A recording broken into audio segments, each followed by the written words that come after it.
নমস্কার, আমি অ্যাস্ট্রোলজার বৈশালী সরকার। 1 জুন থেকে 7 জুন সারাটা সপ্তাহ আপনারা কি করবেন, কি করলে আপনারা ভালো থাকতে পারবেন, সেটা নিয়ে আজকে আলোচনা করব। মেষ রাশির ঘরে মঙ্গলের অবস্থান, দ্বিতীয় ভাবে রয়েছে রবি, বৃষ রাশিতে তৃতীয় ভাবের মিথুন রাশিতে রয়েছে বৃহস্পতি, শুক্র এবং বুধ। চতুর্থ রাশি কর্কটে কোনো প্ল্যানেট নেই। পঞ্চম রাশিতে রয়েছে কেতু মহারাজ, চন্দ্র রয়েছে বৃশ্চিক রাশির ঘরে এবং রাহু রয়েছে কুম্ভ রাশির ঘরে। ন্যাচারাল জোডিয়াকের দ্বাদশ ঘর মীন রাশিতে রয়েছে কিন্তু শনি মহারাজ। এই হচ্ছে সারাটা সপ্তাহের প্ল্যানেটারি পজিশন। প্রথমেই বলবো, মঙ্গল যেহেতু আপনার স্বক্ষেত্রে মেষ রাশির, এই সময় যদি আপনি কোনো কর্মের চেষ্টা করেন, কোনো সঠিক ডিসিশন নিতে পারেন, আপনার কিন্তু কেরিয়ারের উন্নতি এই সপ্তাহে রয়েছে। দ্বিতীয়ভাবে পঞ্চমপতি থাকার জন্য অনেকের ক্ষেত্রে দেখা যাবে বাবা হওয়া বা মা হওয়ার সুযোগ এই সপ্তাহে কিন্তু আপনারা জানতে পারবেন। এছাড়াও আপনাদের ক্ষেত্রে বলে থাকবো, যারা দূরে ভ্রমণ করতে চাইছেন এই সময় কিছুটা সতর্কতা নিয়ে কিন্তু ভ্রমণ করবেন। আর কোনো কারণে কিন্তু আপনার এই সপ্তাহে জলের মতন কিন্তু অর্থ খরচেরও সম্ভাবনা কিন্তু রয়েছে। আপনাদের বলবো, হনুমান চালিসা প্রতিদিন পাঠ করুন। হনুমানজির মন্দিরে জবা ফুলের মালা, চামেলির তেলের প্রদীপ এবং মেটে সিঁদুর অবশ্যই দিয়ে আসবেন। পারলে একটি নারকেলও দিয়ে আসবেন। বৃষ রাশির ক্ষেত্রে বলে থাকবো যে আপনাদের লগ্নপতি দ্বিতীয়ায়, বৃষ রাশির এই সপ্তাহে প্রচুর অর্থ আসার সুযোগ রয়েছে। যে কাজই করবেন আপনি, তাতে প্রফিট কিন্তু অবশ্যই আপনার বেশি হবে এবং আপনি লাভবান হবেন। এই সপ্তাহে আপনার কিন্তু একটা শর্ট ট্যুরের কানেকশন রয়েছে। ট্যুর সূত্রেও কিন্তু আপনি লাভবান হওয়ার যোগ রয়েছে। তবে মায়ের শরীর স্বাস্থ্য কিন্তু খারাপ হতে পারে, বিশেষত যাদের হাই প্রেশার আছে, মায়ের যাদের সুগার আছে এবং যাদের হার্টের সমস্যা আছে, হসপিটাল ঘর কিন্তু করতে হতে পারে। আপনাদেরকে বলবো যে আপনারা কিন্তু বাড়ির দক্ষিণ দিকে একটি সাদা অপরাজিতা গাছ যদি লাগাতে পারেন এই সপ্তাহে, প্রতিদিন যদি জল দেন, বিশেষভাবে উপকৃত হবেন। আসছি মিথুন রাশি। মিথুনের লগ্নপতি লগ্নে শুক্রযুক্ত, বৃহস্পতি যুক্ত, সবসময় দোটানার মধ্যে থাকবেন। এই কাজটি আমার ঠিক হবে না, এই কাজটি আমার ঠিক হবে, এই কনফিউশনে আপনি কোনো বড় কোনো ডিসিশন এই সপ্তাহে নেবেন না। তবে বিয়ের দেখাশোনা চলতে পারে, নেক্সট সপ্তাহে সেটা কিন্তু ফাইনালাইজ করবেন সমস্ত খোঁজ খবর নিয়ে। ছোট ভাই বোনদের দ্বারা কিন্তু আপনার জীবনে হঠাৎ করে কোনো ক্ষয়ক্ষতি হতে পারে। হয়তো আপনাকে ইমোশনাল করে আপনার জমি জায়গা লিখিয়ে নিতে পারে, বা আপনাকে না জানিয়ে বাবা মার কিছু জিনিস বিক্রি করে দিতে পারে। এই ধরনের সংবাদ কিন্তু আপনারা এই সপ্তাহে পাবে। আপনাদেরকে বলবো, আপনারা অবশ্যই ভগবান বিষ্ণুজির পুজো করুন বাড়িতে, বা এই সপ্তাহে আপনারা নারায়ণ পুজো দিন, সেটাও কিন্তু আপনাদের জন্য ভালো হয়ে থাকবে। এবং ভগবান নারায়ণজিকে অবশ্যই তুলসীর মালা দিয়ে থাকবেন। আসছি কর্কট রাশি। কর্কট রাশির লগ্নপতি একদম দুর্বল পঞ্চমে, রিলেশন থেকে সাবধান, সন্তানকে নিয়ে প্রবল টেনশনে থাকবেন, প্রেম কিন্তু ব্রেকআপ হয়ে যাবে এই সপ্তাহে। আত্মীয় পরিজনদের দ্বারা প্রচণ্ডভাবে বদনাম অপযশ আপনার জীবনে এই সপ্তাহে আসতে পারে। তবে কর্ম নতুনভাবে কোথাও জয়নিং এটা কিন্তু দেখাচ্ছে, এটা আপনার জন্য ভালো আছে। তবে অতিরিক্ত ব্যয় আপনার কিন্তু এই সপ্তাহে হয়ে যাবে। আপনাদেরকে বলবো, আপনারা অবশ্যই দক্ষিণা কালীর পুজো করুন প্রতিদিন। জবা ফুলের মালা, 28টা জবা ফুল দিয়ে মালা গেঁথে অবশ্যই মাকে পুজো করুন। এবং যদি আপনারা নীল বর্ণের, যদি আপনারা অপরাজিতা দিয়েও মাকে পুজো দিতে পারেন এবং নীল বর্ণের প্রদীপ বা নীল বর্ণের মোমবাতি জ্বালাতে পারেন। আসছি সিংহ রাশির। সিংহ রাশির দেখা যাচ্ছে বাড়িতে কিন্তু তুমুল অশান্তি, বাড়িতে ভাইদের সাথে বোনেদের সাথে সম্পত্তিগত জায়গা নিয়ে এই সপ্তাহে প্রবল অশান্তি হতে পারে। তাছাড়া পঞ্চমপতি যেহেতু আপনার একাদশে, যারা শেয়ার মার্কেট, গ্যাম্বলিং বা বিভিন্ন সেক্টরে রয়েছেন, ইটিএফ করেন, তাদের ক্ষেত্রে বলবো কিছুটা বেটার বা কিছুটা অর্থ সেই সূত্রে আপনার আসার যোগ রয়েছে।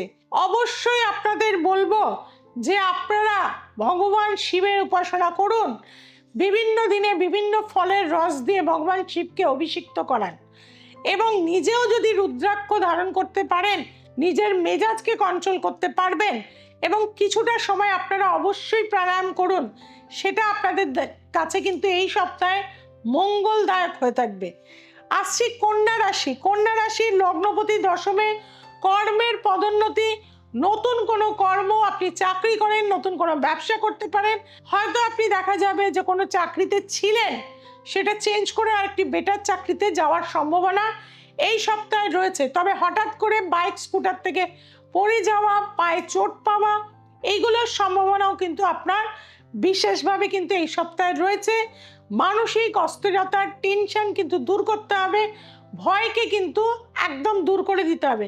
তার জন্য সবসময় পজিটিভ চিন্তা, পজিটিভ থিঙ্কিং, এবং তার সাথে সাথে গ্রিন কালার এই সপ্তাহে প্রচুর আপনি ব্যবহার করবেন। গ্রিন ভেজিটেবল অবশ্যই প্রতিদিন পাতে কিন্তু রাখবেন। আসছে তুলা রাশি। তুলা রাশির ক্ষেত্রে দশমপতি দ্বিতীয়ায়, এটা ভালো, অর্থাৎ কোনো না কোনোভাবে অর্থের একটা আগমন থাকবে, এবং আপনাদের নতুন কোনো ব্যবসার যোগাযোগ হতে পারে। যাদের কনস্ট্রাকশন বিজনেস, ইটের ব্যবসা বা তামার বিজনেস, মোবাইলের দোকান, ফুডের বিজনেস, তাদের কিন্তু এই সপ্তাহে খুব ভালো চলবে। তবে কোনো কালো ব্যক্তির সাথে এই সপ্তাহে আপনারা কোনো রকম পার্টনারশিপ বিজনেস করতে যাবেন না, তাহলে কিন্তু আপনাদের ব্যবসা ক্ষেত্রে কিন্তু কিছুটা অশান্তি বৃদ্ধি পাবে। আপনাদের বলবো আপনারা অবশ্যই যারা ব্রাহ্মণ ব্যক্তি রয়েছেন অবশ্যই পৈতে ধারণ করুন এই সপ্তাহে। আর যারা ব্রাহ্মণ নন তারা কি করবেন, তাদের আমি বলে থাকবো গীতা পাঠ করুন প্রতিদিন, এবং পারলে ভগবদ গীতা কিন্তু কোনো মন্দিরে মন্দিরে আপনি যদি দিয়ে আসতে পারেন এবং গরিব দুস্থ মানুষকে সেবা দিতে পারেন আপনার লভ্যাংশের কিছু অংশ, সেটাও কিন্তু আপনাকে একটা উচ্চ পর্যায়ে কিন্তু নিয়ে যাবে। আসছি বৃশ্চিক রাশি। বৃশ্চিক রাশির ক্ষেত্রে যেটা দেখা যাচ্ছে, চতুর্থে রাহু, বাড়ি নিয়ে টেনশন, ইলেকট্রিক জিনিস, গ্যাজেট খারাপ হয়ে যাওয়া, ফ্রিজ নষ্ট হয়ে যাওয়া, এসি খারাপ হয়ে যাওয়া, মোবাইলটা ডিস্টার্ব হয়ে যাওয়া, এই ধরনের প্রবলেম এই সপ্তাহে পাবেন। আপনাদের ক্ষেত্রে আমি যেটা বলবো যে দশমপতি যেহেতু সপ্তমে রয়েছে, আপনার নতুন কোনো ব্যবসা কিন্তু করার প্ল্যানিং এই সপ্তাহে নিতে পারেন, পরবর্তী সময় সেটা গিয়ে কিন্তু সাকসেস পাবেন। আপনাদের বলবো মা লক্ষ্মীর পুজো করুন, মা লক্ষ্মীকে লাল পদ্ম ফুল দিয়ে পুজো করুন, এবং লক্ষ্মী মন্ত্র 108 বার করে জপ করুন। আপনারা যদি পারেন পদ্মবীজের মালা দিয়ে যদি সেটা করেন, সেটা খুবই উপকার পাবেন। আসছি ধনুরাশি। ধনুরাশির ক্ষেত্রে কিন্তু সপ্তাহটা ভালো, আদান প্রদানের যোগ রয়েছে, ইম্পোর্ট এক্সপোর্ট করেন যারা, প্রচুর অর্থ আসার যোগ রয়েছে। যাদের বিয়ে হচ্ছিল না, বিয়ের যোগাযোগ রয়েছে। আপনাদের মোটামুটি সপ্তাহটা ভালো যাবে। যারা স্টুডেন্ট রয়েছেন তাদের ক্ষেত্রেও বলবো যে ক্লাস টেস্টগুলো হয় তাতে কিন্তু ভালো রেজাল্ট কিন্তু আপনারা আশা করতে পারেন। তবে মানসিক চঞ্চলতাকে দূর করতে হবে, আর ভ্রমণ কিন্তু ত্যাগ করতে হবে এই সপ্তাহে। কলা পাতায় মাটিতে বসে ভক্ষণ করুন, সেটা আপনার জন্য ভালো হয়ে থাকবে। আসছি মকর রাশি। মকর রাশির ক্ষেত্রেও বলে থাকবো নতুন কোনো কর্মের যোগাযোগ এই সপ্তাহে কিন্তু হয়ে যাবে। আপনাদের শরীর নিয়ে যারা এতদিন ভুগছিলেন, শরীরটার জায়গা থেকে আপনারা ওভারকাম করতে পারবেন। আপনাদেরকে বলবো পাতি লেবু 28টি লেবু দিয়ে একটি মালা মঙ্গলবার দিন অবশ্যই যে কোনো দেবী মন্দিরে, কালী, তারা, দুর্গা পরিয়ে আসুন, সেটা আপনার জন্যে বিপদ সমস্ত কিন্তু কেটে যাবে, এবং নতুন কোনো জমি, নতুন কোনো বাড়ি কেনার কিন্তু সুযোগ আপনার এই সপ্তাহে আসবে। আছি কুম্ভ রাশি। কুম্ভ রাশির কিন্তু সপ্তাহটা খুব একটা ভালো নয়। মানসিক চঞ্চলতাকে নিজের নিয়ন্ত্রণে আনুন, প্রাণায়াম করুন, লোককে সেবা দিন, কিছুক্ষণ নিজের সময় কাটান, পশু পাখিদের সাথে সময় কাটান, বিভিন্ন পশু পাখিদের বিভিন্ন রকম শস্য দান করুন, বা 9টি শস্য এক জায়গায় মিলিয়ে রেখে পাখিদের দিন, যে কোনো মানুষকে জল সেবা দিন, গাছ মানুষকে দিন, বিভিন্ন জায়গায় গাছ লাগান। আপনাদের এই সপ্তাহটা যথেষ্ট মানসিক চাপ, কষ্ট, সমস্যার মধ্যে রয়েছেন, সেই জায়গাটা যাতে ওভারকাম করতে পারেন। হসপিটাল যাওয়ার যোগ রয়েছে, অপারেশন হওয়ার যোগ রয়েছে, হঠাৎ কোনো দুর্ঘটনা ঘটার যোগ রয়েছে। আপনাদের সপ্তাহটা ভালো না, ভালো করতে গেলে এই নিয়মগুলো কিন্তু করতে হবে। আসছি মীন রাশি। মীন রাশির ক্ষেত্রে বলবো সময়টা ভালো। কোনো মন্দিরে গিয়ে আপনি সময় কাটাতে পারেন, কোনো মন্দির আপনি স্থাপন করতে পারেন, বা কোনো বিদ্যালয়ে গিয়ে বা কোনো কোচিং সেন্টারে গিয়ে যেখানে ধর্মের কথা হয় বা এডুকেশন নিয়ে কথা হয়, সেরকম জায়গায় যদি আপনি কিছুটা সময় এই সপ্তাহে কাটান, আপনার জন্য মঙ্গলদায়ক হবে। নিজের বাড়ি ঘর করার সুযোগ কিন্তু এই সপ্তাহে আপনার আসবে। তবে আপনার উত্থান থেকে শত্রু কিন্তু অ্যাক্টিভ হয়ে যাবে। ব্ল্যাক ম্যাজিক আপনার যারা করে তারা ভীষণভাবে অ্যাক্টিভ হয়ে যাবে, সেদিক থেকে সাবধানে থাকবেন। একটি পাতি লেবু লবঙ্গ আটকে চারপাশে 4টে প্রতিদিন কোনো 4 মাথা মরে গিয়ে মাথার ওপর দিয়ে 3বার ঘুরিয়ে দিয়ে উল্টো দিকে ফেলে দিয়ে অবশ্যই বাড়ি চলে আসুন। যে যে বাধাগুলো বা ব্ল্যাক ম্যাজিকের যে সমস্যা, তার থেকে কিন্তু আপনি ওভারকাম করতে পারবেন। এইভাবেই আপনারা সারাটা সপ্তাহ কাটাবেন, দেখবেন ভালো থাকতে পারবেন।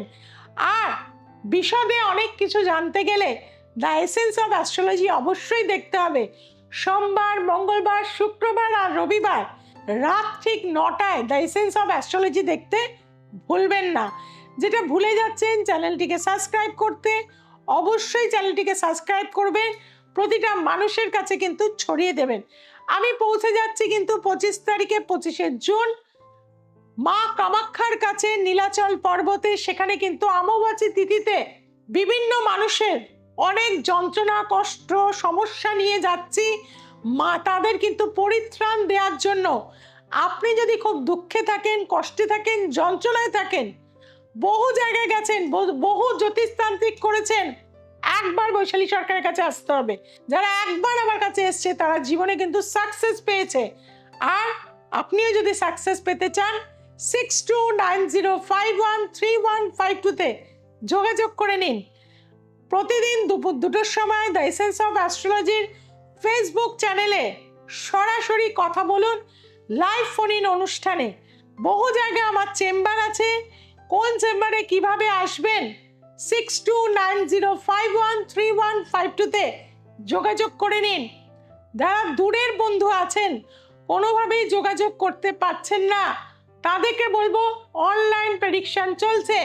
কবে আছে অনলাইন, কোন সময় আপনি পাবেন, সেটা জানার জন্য আমাদের হেল্পলাইন নাম্বারে নিচে যেগুলো যাচ্ছে যোগাযোগ করুন। আজ এই পর্যন্ত। সবাই খুব ভালো থাকবেন, সবাইকে খুব ভালো রাখবেন। জয় তারা, জয় মা তারা, জয় জয় তারা, হর হর মহাদেব।